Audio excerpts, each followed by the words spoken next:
नमस्कार। आज ये वीडियो में ओडिया जातिर विकास पाठर प्रश्न उत्तर आलोचना करिबु। पाठर प्रश्न उत्तर 1 नंबर 19 शताब्दी रे ओडिशा रे उच्च शिक्षार विकास और ताहार फलाफल आलोचना कर। 19 शताब्दी द्वितीय ओडिशा रे इंग्रेजी शिक्षार प्रसार घटिला। 1857 मसीह कलिकता विश्वविद्यालय प्रतिष्ठा ओडिशा शिक्षार प्रसार दिगरे सहायक है। 1867 मसीह कटक जिला स्कूल को उच्च विद्यालय बा इंटरमीडिएट भी महाविद्यालय भावे उन्नीत करागला एवं कलिकता विश्वविद्यालय सहित सहबंधित है। 1876 कटक उच्च विद्यालय पूर्वर उन्नीत करा इंटरमीडिएट महाविद्यालय स्नातक महाविद्यालय रूप में उन्नीत करा जायथिला। कटक रे अवस्थापित कमिशनर टीई रेवेन्सा को नाम रे इंटरमीडिएट महाविद्यालय रेवेन्सा कॉलेज भाव में परिचित है। रेवेन्सा कॉलेज रे बहु ओडिया युवक उच्चतर शिक्षा लाभ करने सुजोग पाइले। से ओडिया जाति को जागृत करथिले। एही शिक्षित युवक गण नूतन सामाजिक राजनीतिक आधुनिक शिक्षा अधिकारी हुई अन्याय अनीति विरोध में स्वर उत्तोलन करी जातीय चेतना को अभिवृद्धि कराइथिले। ओडिया भाषा संस्कृति तथा ओडिया मानक एकत्रीकरण पई उद्यम करथिले। ओडिशा रे संवादपत्र किपरि विकास होइथिला। 1837 मसीह ओडिशा रे प्रथम मुद्रण यंत्र कटक मिशन प्रेस नाम प्रतिष्ठित होइथिला। तेणु साहित्य और संवादपत्र प्रकाश सहज है। 1866 कटक रे गौरीशंकर रायंक संवादन रे उत्कल दीपिका 1868 रे बालेश्वर रे फकीर मोहन सेनापति संपादन रे संवाद वाहिका बोधदायिनी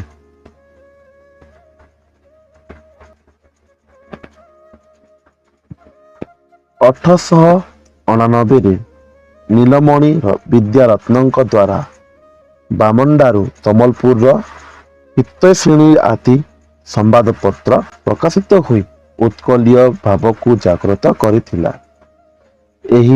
एगुड़िक व्यतीत बहुदिन पर्यंत तिष्टि पारिनथिबा अन्यान्य अनेक पत्रिका प्रकाश होइथिला। एही संवादपत्र गुड़िक ओडिशार समस्या गुड़िक प्रति जनमत जागृत करिबा एवं ओडिया जातीय चेतना वृद्धि करिबा सहायक होइथिला। ओडिया बंगला भाषा विवाद किपरि ओडिशा रे जातीय चेतना सृष्टि करिबार साहाय्य करथिले। 19 शताब्दी द्वितीयार्धरे ओडिया भाषा को विलोप करिबा पई षड्यंत्र चलिथिला। इंग्रेज माने ओडिशा को बंगलार एक अंश रूपे ग्रहण करी बंकीय कर्मचारी मानकु ओडिशा रे अवस्थापित कले।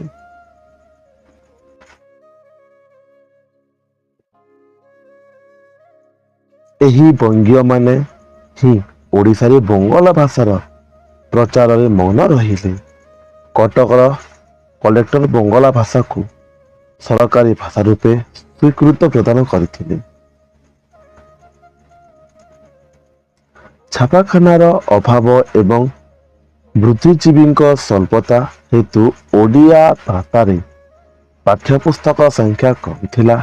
एही असुविधा आलरे केतेक प्रभावशाली बंगीय व्यक्ति ଓଡ଼ିଆ ବିଦ୍ୟାଳୟର ଓଡ଼ିଆ ପରିବର୍ତ୍ତେ ବଙ୍ଗଳା ଭାଷା ପ୍ରଚଳନ ପାଇଁ ଉଦ୍ୟମ କଲେ। ତେଣୁ ନିଜ ଭାଷାକୁ ରକ୍ଷା କରିବା ପାଇଁ ଆରମ୍ଭ ହୋଇଥିଲା ସଂଘର୍ଷ। ଓଡ଼ିଆମାନଙ୍କ ମନରେ ଏକ ନୂତନ ଜାତୀୟ ଚେତନା ସୃଷ୍ଟି ହେଲା। ଓଡ଼ିଶାର କେତେକ ବଙ୍ଗୀୟ ବ୍ୟକ୍ତି ଓଡ଼ିଆ ଭାଷା ପ୍ରତି ସମର୍ଥନ ତଥା ଏହାର ସୁରକ୍ଷା ଦିଗରେ ଉଦ୍ୟମ କରିଥିଲେ। ଏହାଦ୍ୱାରା ଓଡ଼ିଶାରେ ଜାତୀୟତା ଭାବରେ ବିକାଶ ହୋଇଥିଲା। ଊନବିଂଶ ଶତାବ୍ଦୀରେ ଗଠିତ ହୋଇଥିବା କେଉଁ ଅନୁଷ୍ଠାନ ଗୁଡ଼ିକ ଜାତୀୟ ଜାଗରଣକୁ ବଳବତ୍ତର କରିଥିଲା? ଓଡ଼ିଆ ଜାତୀୟ ଜାଗରଣ ସୃଷ୍ଟି ନିମନ୍ତେ ଅନେକ ଅନୁଷ୍ଠାନ ଅବଦାନ ଉଲ୍ଲେଖନୀୟ ଥିଲା। 1876 ମସିହାରେ ରାଧାନାଥ ରାୟ, ପ୍ୟାରୀମୋହନ ଆଚାର୍ଯ୍ୟ ଓ ଗୌରୀଶଙ୍କର ରାୟ ପ୍ରମୁଖ ମନୀଷୀଗଣ ଓଡ଼ିଆ ଭାଷା ଓ ସଂସ୍କୃତିର ଉନ୍ନତି ନିମନ୍ତେ ଉତ୍କଳ ସଭା ନାମକ ଅନୁଷ୍ଠାନ ଗଠନ କରିଥିଲେ। ଏହି ଉତ୍କଳ ସଭା ଜାତୀୟତାବାଦ ସୃଷ୍ଟି କରିବାରେ ମୁଖ୍ୟ ଭୂମିକା ଗ୍ରହଣ କରିଥିଲା। ଏହା ବ୍ୟତୀତ ବାଲେଶ୍ୱରରେ ଉତ୍କଳ ଭାଷା ଉନ୍ନତି ବିଧାୟକ ସଭା, କଟକରେ ଉତ୍କଳ ସମ୍ମିଳନୀ ସଭା ଏବଂ ବ୍ରହ୍ମପୁରରେ ଉତ୍କଳ ହିତବାଦିନୀ ସଭା ଆଦି ଅନୁଷ୍ଠାନ ଗୁଡ଼ିକ ଓଡ଼ିଆ ଜାତୀୟ ଜାଗରଣକୁ ବଳବତ୍ତର କରିଥିଲା। ଧର୍ମ କ୍ଷେତ୍ରରେ ଓଡ଼ିଶାରେ ଦେଖାଯାଇଥିବା ନବଜାଗରଣ କ'ଣ ଏବଂ ଓଡ଼ିଆ ଜାତୀୟ ବିକାଶ ଦିଗରେ ଏହା କିପରି ସହାୟକ ହୋଇଥିଲା? ଊନବିଂଶ ଶତାବ୍ଦୀର ଦ୍ୱିତୀୟାର୍ଦ୍ଧରେ ଓଡ଼ିଶାର ଧର୍ମ କ୍ଷେତ୍ରରେ ନବଚେତନାର ପ୍ରଭାବ ପରିଲକ୍ଷିତ ହୋଇଥିଲା। ଖ୍ରୀଷ୍ଟ ଧର୍ମ ଓ ବ୍ରହ୍ମ ଧର୍ମ ବିରୋଧରେ ଏକ ସଂସ୍କାର ଧର୍ମୀ ଧର୍ମର ଆବଶ୍ୟକତା ଅନୁଭବ କରାଗଲା। ଏହି ଆବଶ୍ୟକତାକୁ ପୂରଣ କରିବାରେ ସଫଳ ହୋଇଥିଲା ସତ୍ୟମହିମା ଧର୍ମ। ଏହି ଧର୍ମର ପ୍ରଧାନ ପ୍ରବର୍ତ୍ତକ ଥିଲେ ମହିମା ଗୋସ୍ୱାମୀ। ଏହି ଧର୍ମ ଓଡ଼ିଶାର ଜନଜୀବନ ଓ ଓଡ଼ିଆ ସାହିତ୍ୟିକକୁ ବହୁଳ ଭାବରେ ପ୍ରଭାବିତ କରିଥିଲା। ଭୀମ ଭୋଇ ଥିଲେ ଏହି ଧର୍ମର ଜଣେ ମୁଖ୍ୟ ପ୍ରଚାରକ। ତାଙ୍କ ଦ୍ୱାରା ରଚିତ କବିତା ଗୁଡ଼ିକ ଓଡ଼ିଆମାନଙ୍କ ମନରେ ନିଃସ୍ୱାର୍ଥ ସେବା, ଜାତି ପ୍ରତି ଓ ଆତ୍ମବଳୀ ଭାବନା ସୃଷ୍ଟି କରିଥିଲା। ମହିମା ଧର୍ମ ଓଡ଼ିଆ ଲୋକମାନଙ୍କ ମଧ୍ୟରେ ଏକ ଅପୂର୍ବ ଏକତା ଆଣିଦେଲା, ଫଳରେ ସେମାନଙ୍କର ଜାତୀୟ ଚେତନା ଅଭିବୃଦ୍ଧି ଘଟିଥିଲା। କେବେ ଓଡ଼ିଶା ତାର ସ୍ୱାଧୀନତା ହରାଇଥିଲା ଏବଂ କେବେ ଇଂରେଜମାନେ ଓଡ଼ିଶା ଅଧିକାର କଲେ? 1568 ମସିହାରେ ଓଡ଼ିଶା ତାର ସ୍ୱାଧୀନତା ହରାଇଥିଲା।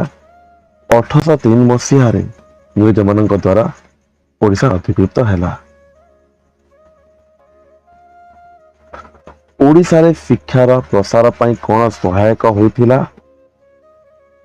1854 ମସିହାରେ ଚାର୍ଲ ସୌଡଙ୍କ ପାଠ୍ୟକ୍ରମ ସଂସାର ନିୟମ ପ୍ରଣୟନ ଏବଂ 1857 ମସିହାରେ କଲିକତା ବିଶ୍ୱବିଦ୍ୟାଳୟ ପ୍ରତିଷ୍ଠା ଓଡ଼ିଶାରେ ଶିକ୍ଷାର ପ୍ରସାର ସହାୟକ ହୋଇଥିଲା। ଓଡ଼ିଶାରେ ଶିକ୍ଷିତ ଯୁବଗୋଷ୍ଠୀର ସଂକଳ୍ପ କ'ଣ ଥିଲା? ଓଡ଼ିଶାର ଶିକ୍ଷିତ ଯୁବଗୋଷ୍ଠୀଙ୍କର ସଂକଳ୍ପ ଥିଲା ଅନ୍ୟାୟ ଅନୀତି ବିରୋଧରେ ସ୍ୱର ଉତ୍ତୋଳନ କରିବା, ଓଡ଼ିଆ ଜାତିମାନଙ୍କ ମଧ୍ୟରେ ଜାତୀୟ ସଚେତନତାର ଅଭିବୃଦ୍ଧି କରିବା। କେବେ ଓଡ଼ିଶାରେ ପ୍ରଥମ ମୁଦ୍ରଣ ଯନ୍ତ୍ର ପ୍ରତିଷ୍ଠା କରାଯାଇଥିଲା ଏବଂ ଏହାର ନାମ କ'ଣ ଥିଲା? 1837 ମସିହାରେ ଓଡ଼ିଶାରେ ପ୍ରଥମ ମୁଦ୍ରଣ ଯନ୍ତ୍ର କଟକରେ ପ୍ରତିଷ୍ଠା କରାଯାଇଥିଲା। ଏହି ମୁଦ୍ରଣ ଯନ୍ତ୍ରର ନାମ କଟକ ମିଶନାରୀ ପ୍ରେସ୍ ରହିଥିଲା। ଉତ୍କଳ ଦୀପିକାର ସମ୍ପାଦକର ନାମ କ'ଣ ଥିଲା ଏବଂ ଏହା କେଉଁଠାରୁ ପ୍ରକାଶ ପାଉଥିଲା? ଉତ୍କଳ ଦୀପିକା ସମ୍ପାଦକ ଥିଲେ ଗୌରୀଶଙ୍କର ରାୟ। ଏହା କଟକଠାରେ ପ୍ରକାଶ ପାଉଥିଲା। ଫକୀରମୋହନ ସେନାପତିଙ୍କ ସମ୍ପାଦନାରେ ପ୍ରକାଶିତ ସମ୍ବାଦପତ୍ରଗୁଡ଼ିକ ନାମ କଣ ଥିଲା? ତାହା ଥିଲା ସମ୍ବାଦ, ବାହିକା ଓ ବୋଧ ଦାୟିନୀ। ଊନବିଂଶ ଶତାବ୍ଦୀରେ ଓଡ଼ିଶାରେ ପାଠ୍ୟପୁସ୍ତକର ସଂଖ୍ୟା ବହୁତ କମ୍ ଥିବାର କାରଣ କଣ ଥିଲା? ଓଡ଼ିଶା ଛାପାଖାନାର ଅଭାବ ହେତୁ। ଓଡ଼ିଆ ଭାଷାର ସୁରକ୍ଷା ଓ ବିକାଶ ପାଇଁ କଟକରେ କେଉଁ ପ୍ରମୁଖ ଅନୁଷ୍ଠାନ ପ୍ରତିଷ୍ଠିତ ହୋଇଥିଲା? ଉତ୍କଳ ଭାଷା ଉଦ୍ଦୀପନୀ ସଭା ଓ ଉତ୍କଳ ଉଲ୍ଲାସିନୀର ସଭା ପରି ଅନୁଷ୍ଠାନମାନ ଗଢ଼ି ଉଠିଥିଲା। କିଏ ମହିମା ଧର୍ମର ପ୍ରଧାନ ପ୍ରବର୍ତ୍ତକ ଥିଲେ ଏବଂ କିଏ ଏହାର ମୁଖ୍ୟ ପ୍ରଚାରକ ଥିଲେ? ମହିମା ଧର୍ମର ପ୍ରଧାନ ପ୍ରବର୍ତ୍ତକ ଥିଲେ ମହିମା ଗୋସ୍ୱାମୀ। ଭୀମ ଭୋଇ ଥିଲେ ଏହି ଧର୍ମର ଜଣେ ମୁଖ୍ୟ ପ୍ରଚାରକ। ସ୍ଥାନୀୟ ସ୍ୱାୟତ୍ତ ଶାସନ ବ୍ୟବସ୍ଥା ପ୍ରବର୍ତ୍ତନ ପାଇଁ ରିପନଙ୍କୁ ଧନ୍ୟବାଦ ଦେବା ଉଦ୍ଦେଶ୍ୟରେ କେବେ ଏବଂ କେଉଁଠାରେ ଏକ ବିରାଟ ସାଧାରଣ ସଭା ଅନୁଷ୍ଠିତ ହୋଇଥିଲା? 1882 ଜୁନ 30 ତାରିଖରେ କଟକରେ ଏକ ବିରାଟ ସାଧାରଣ ସଭା ଆୟୋଜିତ ହୋଇଥିଲା। କଲିକତା ବିଶ୍ୱବିଦ୍ୟାଳୟ କେବେ ପ୍ରତିଷ୍ଠିତ ହୋଇଥିଲା? 1857। ରେଭେନ୍ସା କଲେଜ କେବେ ଜନ୍ମ ଲାଭ କରିଥିଲା? 1867। ରେଭେନ୍ସାରେ କଲେଜ ଜନ୍ମ ଲାଭ କରିଥିଲା।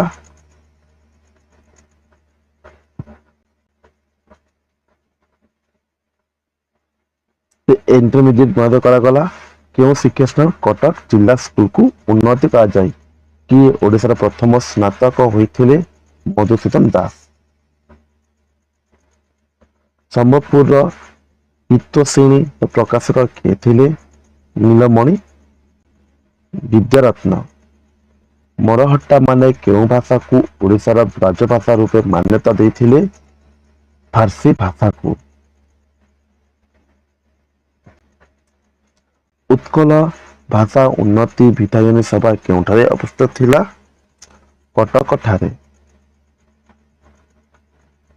ଭୀମ ଭୋଇ କେଉଁ ଧର୍ମକୁ ଭିତ୍ତିକ ତାଙ୍କର କବିତା ଗୁଡ଼ିକ ରଚନା କରିଥିଲେ? ସତ୍ୟ ମହିମା ଧର୍ମକୁ ଭିତ୍ତି କରି।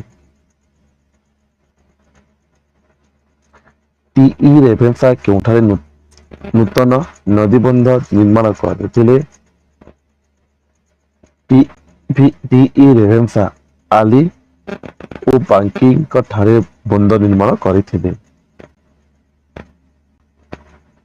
ଲର୍ଡ ରିପନ କେତେ ସ୍ଥାନୀୟ ସ୍ୱାୟତ୍ତ ଶାସନ ବ୍ୟବସ୍ଥା ପ୍ରବର୍ତ୍ତନ କରିଥିଲେ? 1882। ନମ୍ବର 4 ପ୍ରଶ୍ନ ଉତ୍ତର MCQ ଯାଇକି ଉତ୍ତର। 1 ନମ୍ବର 1823। ଖର ଫକୀରମୋହନ ସେନାପତି। ଗ ପୁରୀ କଟକ ବାଲେଶ୍ୱର। ଘ 1849 ମସିହା।